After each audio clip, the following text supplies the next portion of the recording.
성경 말씀은 열왕기상 19장 9절부터 18절까지 말씀입니다. 우리 교회 성가대를 보면서 어떤 사람들은 가끔 그런 얘기를 합니다.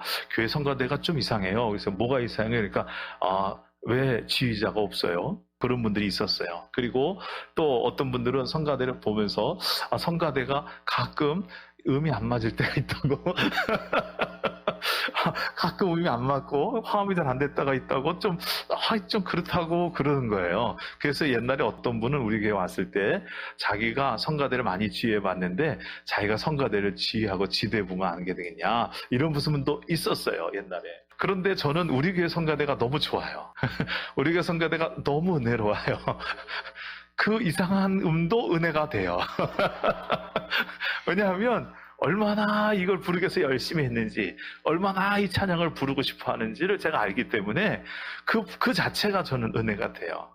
똑같은 것도 그것을 어떻게 바라보냐에 따라서 전혀 다른 거잖아요. 그죠? 저 경기도 가평 시골 골짜기에 명지산이라는 산이 있는데 산 밑에 수련시설이 아주 잘 된 데다가 있어요. 그 숙소도 마치 호텔식으로 이제 2명씩 이렇게 들어가는 침대방이 있고 이런데 식당도 있고 카페도 있고 도서관까지 있고 이런 데가 있습니다. 그런데 여기가 너무 시설이 좋으니까 1년 내내 목사님이나 평신도들이 쉬러 가기도 하고 기도하러 가기도 하고 그러면서 거기가 매년 채워져요. 그래서 예약하기도 쉽지 않은데 어떤 목사님하고 사모님이 이제 그 기회를 잡아서 그 기도원에 가서 이제 기도를 하는 일주일의 시간을 가졌어요. 숙소를 머물면서 두 번째 되는 날 점심 식사를 식당에서 맛있게 먹고 나오는데 바로 앞에 카페가 있어요. 카페가 있는데 거기서 그럼 차 한 잔 마시고 갈까? 이렇게 해서 이제 차를 마셨어요. 이분들은 커피를 좋아하는 분들이 아니라서 핫초코를 시킨 거예요. 핫초코가 2,000원이라서 싸다 그러고 이제 시킨 거죠. 핫초코를 딱 시켜놓고 그 다음에 조그만 케이크에서 케이크 하나 달라고 그러고 이제 조각 케이크 놓고서 목사님 먼저 핫초코를 딱 한 모금 마셨어요. 마시고 난 다음에 목사님이 맛있다 그러는 거예요. 사모님이 맛있다고요? 그래서 또 사모님도 핫초코를 한 모금 마셨어요. 근데 딱 먹자마자 딱 내려놓고 얼굴 인상이 달라졌어요. 이게 뭐가 맛있어요? 그러는 거예요. 사실은 목사님도 먹을 때 그 핫초코가 맛있지는 않았어요. 근데 맛있다고 그랬어요. 왜 맛이 없냐면 핫초코의 양은 조금 넣고 물을 많이 넣어갖고 밍밍한 핫초코가 된 거예요. 이 맛이 없잖아요. 그러니까 이제 목사님이 이제 그 맛있다고 그러니까 사모님 맛없다고 그랬어요. 사모님이 내려놓으면서 이게 뭐가 맛있냐고 왜 맛없는 거 보고 맛있다고 그러냐고 그렇게 야단을 친 거야. 그러니까 목사님이 이게 맛있지 왜 맛이 없냐고 그러니까 이제 사모님이 투덜대면서 싸움이 벌어진 거예요. 약간의 말다툼이 벌어졌어요. 맛이 없는 걸 맛이 없다고 그래야지 왜 맛이 없는 걸 맛있다고 그러냐. 이상하다. 그랬더니 목사님이 맛이 없기는 왜 맛이 없냐 맛있는데 이렇게 된 거예요. 이제 좀 이게 얘기가 좀 이게 커지기 시작하는 것 같으니까 목사님이 안 되겠다 싶어서 진화를 했어요. 어떻게 하냐면 내가 이걸 왜 맛있다고 그러는지 아느냐. 사실 이 목사님도 마실 때 맛이 없었는데 맛있다고 한 이유가 있어요. 그 카페 밑에 뭐라고 써 있냐면 이 카페에서 나오는 모든 수익금은 장애우에게 지원됩니다. 장애우를 쓰여줍니다. 이렇게 된 거예요. 여기 있는 쿠키와 조각 케이크도 다 장애우들이 만들었습니다. 그런 거예요. 그러니까 이 목사님이 그걸 먹으면서 이게 내가 먹는 게 그 장의들한테 다 간다고 생각하니까 사랑의 마음이 있어서 마시니까 맛이 없는 게 맛있었다는 거예요. 그래서 목사님이 사모님한테 그런 거예요. 내가 그걸 보고 먹으니까 이게 사랑으로 먹으니까 맛있더라. 물론 밍밍하지 근데 맛있더라. 그뿐만이 아니라 내가 지금 누구랑 마시고 있느냐 뭘 마시냐보다 누구랑 마시냐가 중요한데 내가 사랑하는 나의 아나하고 이 경치 좋은 곳에서 이렇게 앉아서 마시고 있으니 이게 왜 맛이 없겠냐고 그랬더니 사모님이 그 얘기를 듣고 한 모금을 딱 마시더니 맛있다 그래. 똑같은 건데 생각하기에 따라서 전혀 다른 음료가 돼버린 거예요. 그죠? 네? 그래요. 그게 문제가 아니라 내 마음이 문제고 내 생각이 문제고 내 관점이 문제인 거라는 거죠. 자, 오늘은 엘리야를 통해서 이 문제를 좀 같이 얘기해 보려고 합니다. 지도를 좀 띄워보세요. 이제까지 무슨 얘기를 했냐면 디셉 사람 엘리야가 이스라엘 땅에 기근을 선포하고 사르밧이라는 곳에 가서 3년 6개월 머물렀다라고 그러겠어요. 3년 6개월이 지나고 난 다음에 하나님의 명령을 따라 그가 갈멜산으로 내려가서 지난주에 했듯이 바알을 섬기는 선지자, 아세라를 섬기는 선지자 850명하고 대결을 벌였어요. 누가 참신이냐? 그래서 제단을 쌓아놓고 제단에 불이 떨어지는 신을 참신으로 섬기자. 백성들이 오케이 했어요. 그래서 바알의 선지자가 했는데 아무 일도 벌어지지 않았죠. 엘리야가 했더니 단 한 번만의 기도에 하늘에서 불이 떨어졌어요. 백성들이 전부 다 여호와가 하나님이다 그랬어요. 그 힘을 얻어서 엘리야가 바알의 선자를 다 잡아서 시냇가에서 그들을 죽였습니다. 이제 이 정도가 됐으면 백성들이 다 여호와가 하나님인 줄 알았고 엘리야가 자기가 하나님의 사람인 줄 알았으니 온 나라가 바뀌리라고 생각했을 거예요. 이제부터는 상황이 달라지겠지. 이제부터는 하나님만 섬기겠지. 이제부터는 하나님을 섬기지 않던 그들이 바알을 버리고 하나님을 섬길 거야. 나도 하나님의 사람으로 높아지겠지라고 생각을 했는데 19장 1절에 딱 들어가면서 상황이 바뀌었어요. 19장 1절에 이세벨이라는 아합 왕의 아내, 왕비죠. 이 여자가 바알의 신을 잘 섬기는 사람이거든요. 근데 엘리야가 바알의 선지자 450을 다 죽여버렸다는 소식을 들었어요. 듣고 나니까 9장 2절에 이렇게 쓰고 있어요. 9장 2절. 이세벨이 사람을 엘리야에게 보내서 이르기를 내일 내가 이맘때 반드시 내 생명을 저들 중 한 사람의 생명과 같게 할 것이다. 즉 바알의 선지자 네가 죽였어? 그럼 내가 내일까지 너를 반드시 죽일 거야. 내가 만약에 일을 못하면 신이 내게 벌 위에 벌을 내려도 좋다 하면서 아주 엘리야를 죽이겠다는 소식을 전했어요. 이 소식을 들었던 엘리야 바로 전까지는 아주 의기양양했잖아요. 자신감이 넘쳤잖아요. 그런데 이 얘기를 딱 듣는 순간 엘리야가 무너졌어요. 3절 보니까 이렇게 써 있습니다. 엘리야가 이 보고를, 이 이야기를 듣고 일어나서 자기의 생명을 위해 도망합니다. 이세벨이 자기를 죽이겠다니까 이 얘기를 듣고 일어나서 이제 도망했어요. 자기의 생명을 위해 도망하는데 어디로 갑니까? 볼까요? 유다에 속한 브엘세바에 이르러 자기의 사원을 그곳에 머물게 하고 그 다음에 이제 4절에 보니까 자기 자신은 광야로 들어가서 거기서 하루길쯤 가다가 나무가 있으니 로뎀나무 밑에서 이제 머물면서 하나님께 차라리 하나님 나 죽여주세요 하는 장면이 됐어요. 하나님 차라리 나 죽여달라고. 자, 그러니까 하나님께서 이 엘리야를 그곳에서 다시 일으켜 세워서 어디로 보내냐면요, 하나님의 산 호렙산이라는 것까지 보냅니다. 자, 이렇게 얘기하면 여러분들이 잘 모르니까 다시 한번 지도를 크게 한번 보여드려 볼게요. 지도 보시면 이렇게 돼 있어요. 시돈이라는 게 저 북쪽 끝쪽이잖아요. 그리고 그 밑에 갈멜산이 있었어요. 갈멜산에서 남쪽으로 내려오면 브엘세바가 있는데 브엘세바는 남쪽 유다의 마지막 끝자락이에요. 이제 이거 넘으면 국경이 바뀌는 거예요. 갈멜산에서 브엘세바까지는 직선 거리를 한 200km. 걸어서 가면 며칠 걸릴까요? 이걸 그냥 다른 박질에서 도망쳐 온 거예요. 브엘세바에서 하루길쯤 가다가 다 광야로 딱 들어간 그 순간에 자기 종은 돌려보내요. 그리고 자기 혼자 이 호렙산으로 가는 거예요. 하나님이 그걸로 보내니까. 그 호렙산까지 가는데 40주야를 걸었답니다. 40주야. 저 호렙산은요, 지금의 시나이 반도 이집트 땅입니다. 저기까지 갔습니다. 저 꼭대기에서 이스라엘을 거쳐서 유다를 거쳐서 이집트를 넘어와서 이집트에서 제일 그때 호렙산 거기까지 이제 내려간 거예요. 도망쳤다고 그랬죠. 엄청난 거리를 도망을 쳤어요. 이럴 때 우리는 뭐라고 표현해요? 36개 주랭랑 쳤다. 무서워서 도망을 친 거예요. 도망을 치다가 한 곳에 머물러 갖고 하나님께 하나님 나 차라리 죽여주세요. 못하겠습니다. 그러는 거죠. 하나님 나 여기서 차라리 죽었으면 좋겠어요. 내가 우리 조상들보다 나을 게 뭡니까? 여러분 조상들은 이미 죽어서 세상에 없어요. 자기가 이 땅에 살고 있지만 나는 살았으나 죽은 거나 침비 없으니 하나님 차라리 여기서 나 죽여주시죠. 이렇게 얘기를 해요. 왜요? 갈멜산에서 그 사건을 하고 나면 뭔가 일이 벌어질 줄 알았는데 아무것도 벌어진 게 없는 거예요. 너무 실망이 된 거죠. 그래갖고 죽여달라고. 그러고 내려올 거예요.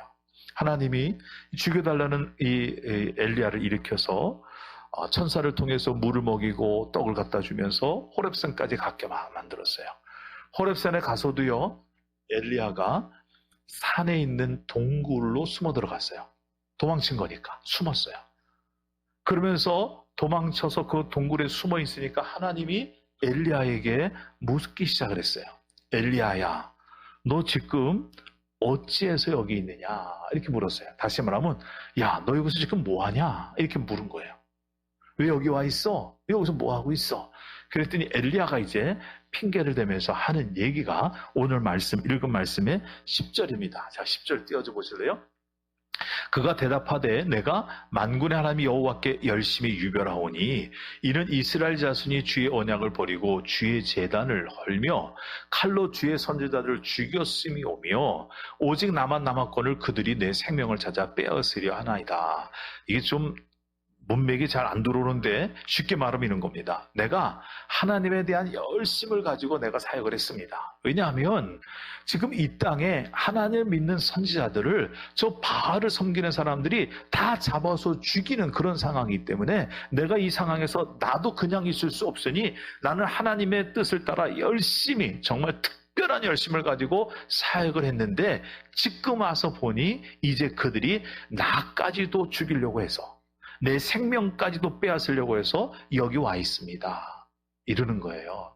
조금 전까지 하나님 앞에 죽여달라고 그랬던 사람이 죽기 싫은 거죠. 솔직히 말하면 저들이 나를 죽이려고 그러더라고. 그렇게 얘기를 하는 거예요.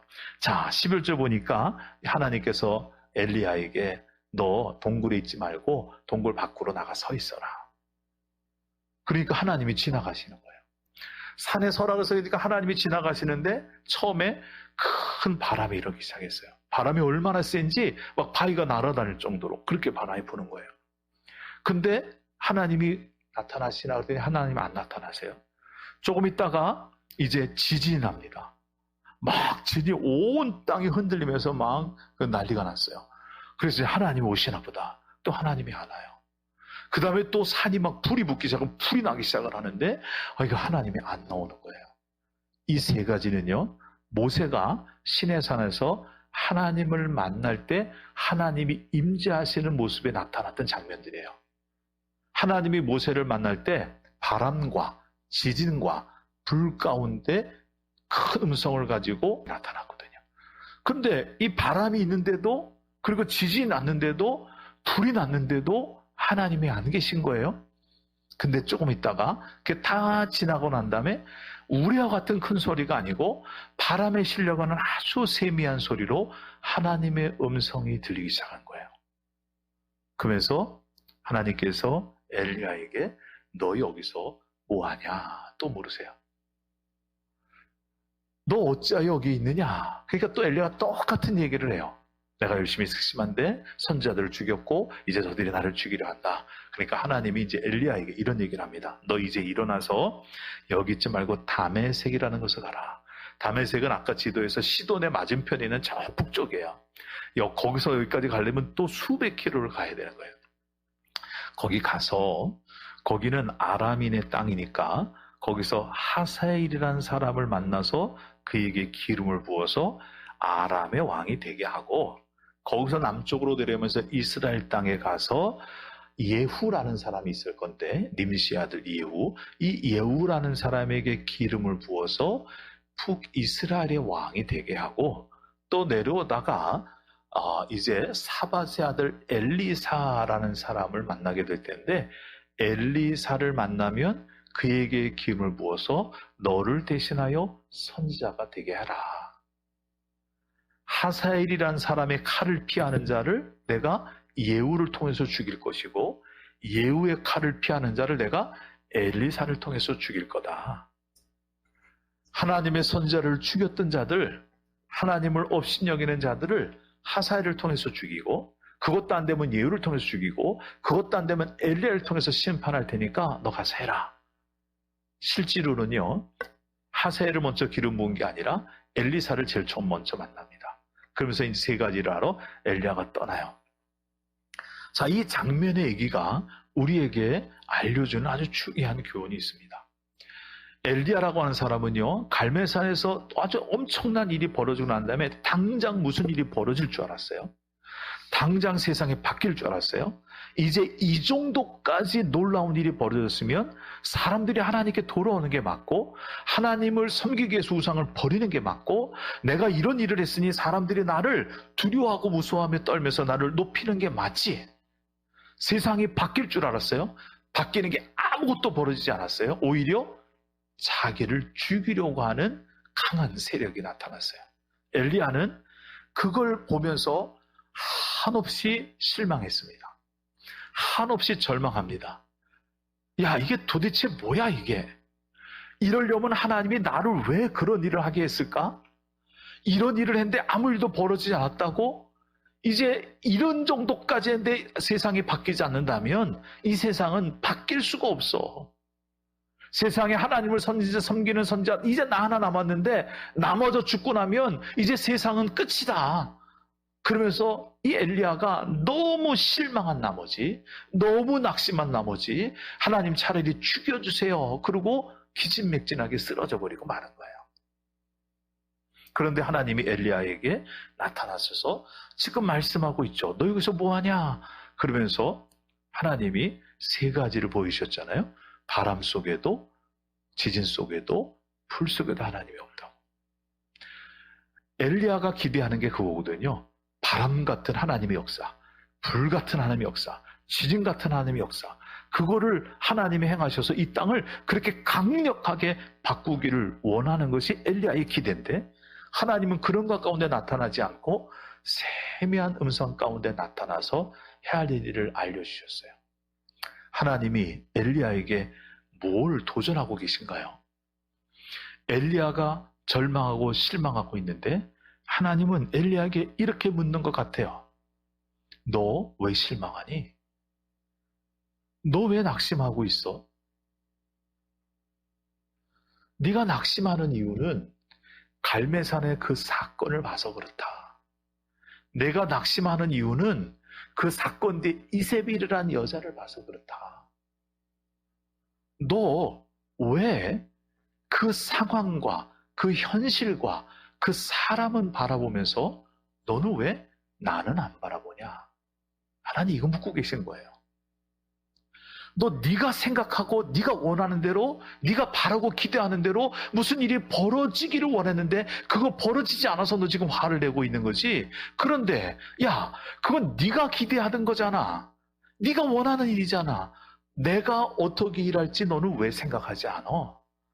넌 나를 바라봐라. 너는 지금 세상이 끝났다고 하는데 나는 아직 안 끝났어. 나는 지금부터 시작할 거거든. 지금부터 하사엘을 통해서 일할 거고, 지금부터 예후를 통해서 일할 거고, 지금부터 엘리야를 통해서 일할 건데, 이 일이 그렇게 엄청난 일이 아니라도 세미한 음성 가운데 진행되는 것처럼 하나님의 계획하신 일들이 진행될 거라는 거예요. 왜 사람이 낙심합니까? 왜 사람이 실망하니까? 왜 사람이 불평해요? 하나님 바라보지 않고 지금 내 삶의 현실만 바라보니까 낙심하고 실망하는 거예요. 우리가 하나님을 믿으면서 가끔 그럽니다. 하나님 어떻게 도대체 나한테 이룰 수 있습니까? 내가 하나님을 어떻게 섬겼는데요? 하나님, 내가 하나님을 섬길 수 없는 가운데도 하나님 섬기려고 애를 썼습니다. 하나님, 집안에서 내 교회 가는 거 반대하는데 내가 그 반대를 무릅쓰고 내가 주일 지키려고 얼마나 애를 썼고 그런지 아세요? 하나님 주일 지키라고 해서 내가 하나님께 주일 지키려고요? 내가 얼마나 주일 지키려고, 심지어는 내가 하는 일도 멈추고 내가 교회 와서 하나님을 섬기고 그러지 않았습니까? 다른 사람들 교회만 예배만 드리고 하는데 나는 교회 일이라면 발벗고 나서 모든 일을 다 했는데, 하나님, 내가 그렇게 하나님을 그렇게 오랫동안 그렇게 최선을 다해서 섬겼는데 하나님 왜 내 기도는 하나도 안 들어주십니까? 하나님 도대체 이럴 수가 있습니까? 하나님, 내 자식을 위하여, 내 아내를 위하여, 남편을 위하여 내가 그렇게 하나님께 간절하게 눈물로 기도해도 왜 하나님은 꼼짝도 안 하고 계십니까? 하나님 정말 살아계신 건 맞습니까? 하나님 어떻게 이럴 수 있습니까? 우리는 하나님을 믿으면서 자꾸만 이런 불만이 생기죠. 이런 원망이 생겨요. 하나님을 내가 믿으면 하나님 내게 축복 줄 줄 알았는데, 하나님 믿으면 하나님께 내 앞길을 열어줄 줄 알았는데, 하나님을 잘 섬기면 하나님께서 내 삶에 역사할 줄 알았는데 그 일이 내가 원하는 대로 되어지지 않습니다. 실망하죠. 낙심해요. 근데 하나님이 얘기합니다. 문제는 내 앞에 펼쳐진 현실, 그게 문제가 아니라 그것을 바라보고 있는 내가 문제다. 문제는 그 시선을 하나님께로 옮겨야 된다는 거예요. 하나님을 바라봐야 그때부터 그 문제 가운데 역사하는 하나님을 만날 수 있다고 그래요. 근데 우리가 그걸 안 하는 겁니다. 여러분 생각을 해보세요. 예수님의 제자들이 예수님의 십자가에 못 박혔을 때, 그리고 예수님이 장사 지낸 바 되고 무덤에 장사 지내게 되었을 때 제자들이 어땠을 거 생각해 보세요. 제자들은 마지막 희망은 예수님이 십자가에서 정말 내려오기를 간절히 원했을지도 몰라요. 근데 예수님 무력하게 죽으셨어요. 죄인의 모습으로 죽으셨어요. 그리고 무덤에 장사 지냈습니다. 이젠 끝났습니다. 예수님을 3년 동안 목숨 걸고 따랐던 그 사람들, 자기의 집을 버리고 자기의 배를 버리고 자기의 부모를 버리고 온통 예수님께 올인했던 그들이 예수님 십자가에서 무력하게 죽고 장사 지낸 바 되었을 때 제자들은요, 한마디로 멘붕에 빠졌어요. 야, 이게 도대체 뭐냐? 내가 3년 동안 내가 그렇게 시간을 또 허비하며 이 예수님이란 분을 쫓아왔는데 이게 도대체 뭐야? 이렇게 끝나면 어떡하라고? 내가 내 거 다 버리고 쫓아왔는데 이게 뭐냐? 그들은 너무너무 기가 막힌 나머지 집안에 틀어박혀서 문을 닫아 걸고 엘리야가 호렙산 굴 속에 숨은 것처럼 그 집에 숨어 있었어요. 근데 하나님이 부활하신 예수님을 제자들에게 보내십니다. 그리고 나를 보라고 그래요. 부활하신 주님을 만난 그들에게 예수님은 예루살렘 떠나지 말고 기도하라고 성령을 선물로 줄 거라고 그래요. 그리고 그들이 예수님 죽었을 때 절망했던 그들이 부활하신 주님을 만나고 마가다락방에서 기도하면서 성령 받고 난 다음에 그들은 다시 힘차게 일어납니다. 왜 그랬을까요? 사실을 바라보고 현실을 바라보고 이를 바라보던 그들이 눈을 바꿔서 시선을 바꿔서 하나님을 바라보니까 하나님이 그때부터 일하는 게 보이는 거예요. 나사로라는 사람이 죽었습니다. 그의 누이들이 예수님을 급히 청했습니다. 예수님이 급히 가지 않고 시간을 지체하다가 나중에 갑니다. 가보니 죽었어요. 마르다가 와서 주님이 여기 계셨으면 내 오라버니가 죽지 않았을 텐데. 그래서 막 토설해요. 마리아도 또 만나더니 주님이 여기 계셨으면 오라버니가 죽지 않았을 텐데. 따지고 보면 예수님이 조금 빨리 왔으면 살았을 때 올 수도 있는 거예요. 근데 예수님 지체하다가 늦게 왔어요. 예수님이 그들에게 뭐라고 그러는지 아십니까? 두려워하지 말고 믿기만 해라. 믿으면 내가 하나님의 영광을 보리라. 내 오라비가 죽었다는 현실을 보지 말고 그 죽은 오라비를 살리실 하나님을 바라보래요. 근데 하나님은 안 봐요. 하나님을 볼 줄 모르는 거예요. 예수님은 결국 무덤에 누워있던 나사로를 다시 살려내셨어요. 우리가 자주 하는 실수는 뭐냐면 하나님을 바라봐야 될 때 하나님을 안 보고 세상 보고 사람 보고 일을 보고 현실을 보는 거예요. 이번 주 여러분 참 밤에 놀란 분들 계셨을 거예요. 밤 11시쯤에 갑자기 문자가 딱 떴는데 웬 계엄령? 저 기도원에 있었거든요. 놀랐어요 처음에. 그리고 걱정이 됐어요. 기도원에 갔으니 하나님이 기도시키라고 온 거니까 이제 기도를 해줘. 하나님 도대체 이게 무슨 일입니까? 계엄령 났다고 쪼르르 내려갈 수도 없고 기도를 하기 시작했어요. 기도하는데요. 이 일이 있고 나온 다음에 나라가 어떻게 될지를 하나님 이제 한 개 생각나게 하시는데 분명히 나라가 시끄러질 거고 사람이 길에 나설 거고 나라가 굉장히 시끄러질 거를 이제 생각하게 됐어요. 그런데 이 기도 중에 하나님이 제게 주신 마음은 하나님의 아픈 마음이에요. 대한민국을 보며 하나님이 아파하시더라고요. 정말 하나님이 아파하시는 게 뭔지 아세요? 이 현실 앞에 기독교인조차도 하나님을 안 바라봐요. 이 현실 앞에서 기독교인들조차도 소리 지르고 분노하고 욕해요. 현실을 보는 거죠. 사람을 보는 거예요. 하나님이 이런 마음을 주세요. 내 마음이 아프다. 교회에 나를 바라보는 사람이 없어. 하나님의 사람 중에서 성령으로 사는 사람이 없어. 여러분, 지금은요, 분노의 마음이 일어나기도 해요.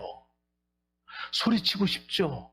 근데 하나님은 지금 교회가, 지금 성도들이 해야 될 것은 이런 혼란과 이런 복잡한 현실 속에서 하나님이 하실 일을 바라보면서 하나님께 이 나라를 위하여 눈물로 기도하는 사람들을 찾고 계세요. 하나님은 그 기도를 받으시고 나라를 세우실 거예요. 우리가 해야 될 일이 그거거든요. 우리의 시선을 탄핵이라는 데 맞추는 게 아닙니다. 우리의 시선을 계엄이라는 데 맞추는 게 아닙니다. 우리의 시선을 촛불 이런 데 맞추는 게 아닙니다. 우리의 시선을 이 복잡한 현실 여기다 맞추는 게 아니에요. 이념과 이념이 대립하고 있는 현실, 서로가 서로를 죽이고 욕하고 끌어내려고 하는 현실, 여기에 부안회동에서 같이 힘을 합하는 게 우리가 해야 될 일이 아니고요. 하나님이 교회에 원하시는 것은 하나님을 바라보래요. 하나님을. 분노하지 말고 하나님의 일이 끝나지 않았답니다. 하나님이 일하실 것이 남았답니다. 하나님이 대한민국을 쓰기 원하신답니다. 엘리야가 그랬어요. 하나님 다 끝났잖아요. 나 죽고 싶어요. 내가 있으면 뭐합니까? 근데 하나님이 아니래요. 너 아직 할 일이 있어. 내가 할 거니까. 여러분, 여러분의 삶을 바라보면서 그런 마음이 드실 때가 있습니까? 왜 나는 팔자가 이래? 왜 나는 이런 세상을 살지? 하루하루 사는 게 너무 지겹고 힘들다. 죽어버리고 싶은데 죽지도 않는다. 이런 마음이 들 때 있습니까? 여러분, 여러분의 현실을 바라보니까 그래요. 여러분의 팔자를 보니까 그렇게 답답하죠. 근데 여러분, 그 눈을 바꿔서 하나님 보세요. 하나님 바라보고 기도해 보세요. 그 답답한 현실에 빛이 비치기 시작합니다. 아무 일도 벌어지지 않지 살면 하나님이 일하시는 일이 시작된다고요. 그게 믿음이에요. 그렇게 사는 사람이 믿음의 사람이죠. 세상 사람이 다 세상을 바라보고 사는데 기독교도 똑같이 바라보고 산다면 물론 세상을 등지고 살 수는 없지만 그게 어떻게 하나님을 마음에 두고 사는 기독교인일 수 있냐고요.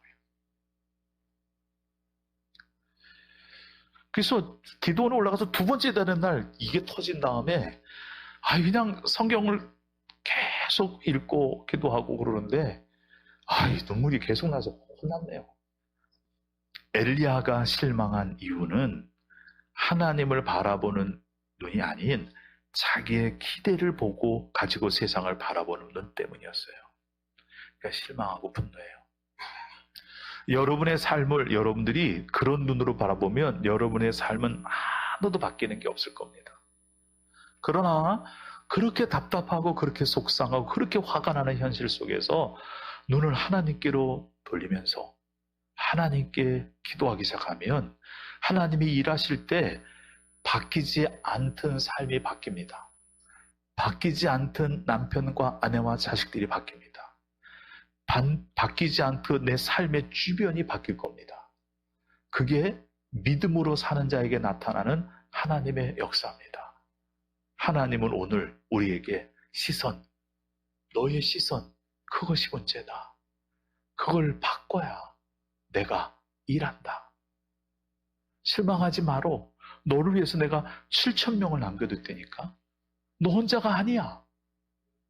여러분, 하나님을 바라보면 하나님이 우리를 위하여 일을 하실 것을 계획하고 그 일을 진행해 가실 줄로 믿습니다. 세상을 바라보는 성도 되지 마시고 하나님 바라보는 시선을 하나님께 고정하는 그런 성도의 삶을 살게 되시기를 주님의 이름으로 축원을 드립니다. 같이 눈을 감고 기도합니다. 하나님, 이제 우리가 세상 바라보던 눈을 하나님을 향하여 뜨겠습니다. 사람을 바라보던 눈을 하나님께로 옮기겠습니다. 불평과 원망과 그리고 실망이 가득한 현실에 대한 분노를 하나님께 대한 눈물의 기도로 바꾸겠습니다. 하나님, 살아계신 하나님의 역사가 내 삶에서 시작되게 하시고 이루어지게 하여 주셔서 하나님의 계획하신 일들을 이루며 살아가는 믿음의 사람들 되게 도와주시옵소서. 예수님의 이름으로 기도드립니다. 아멘.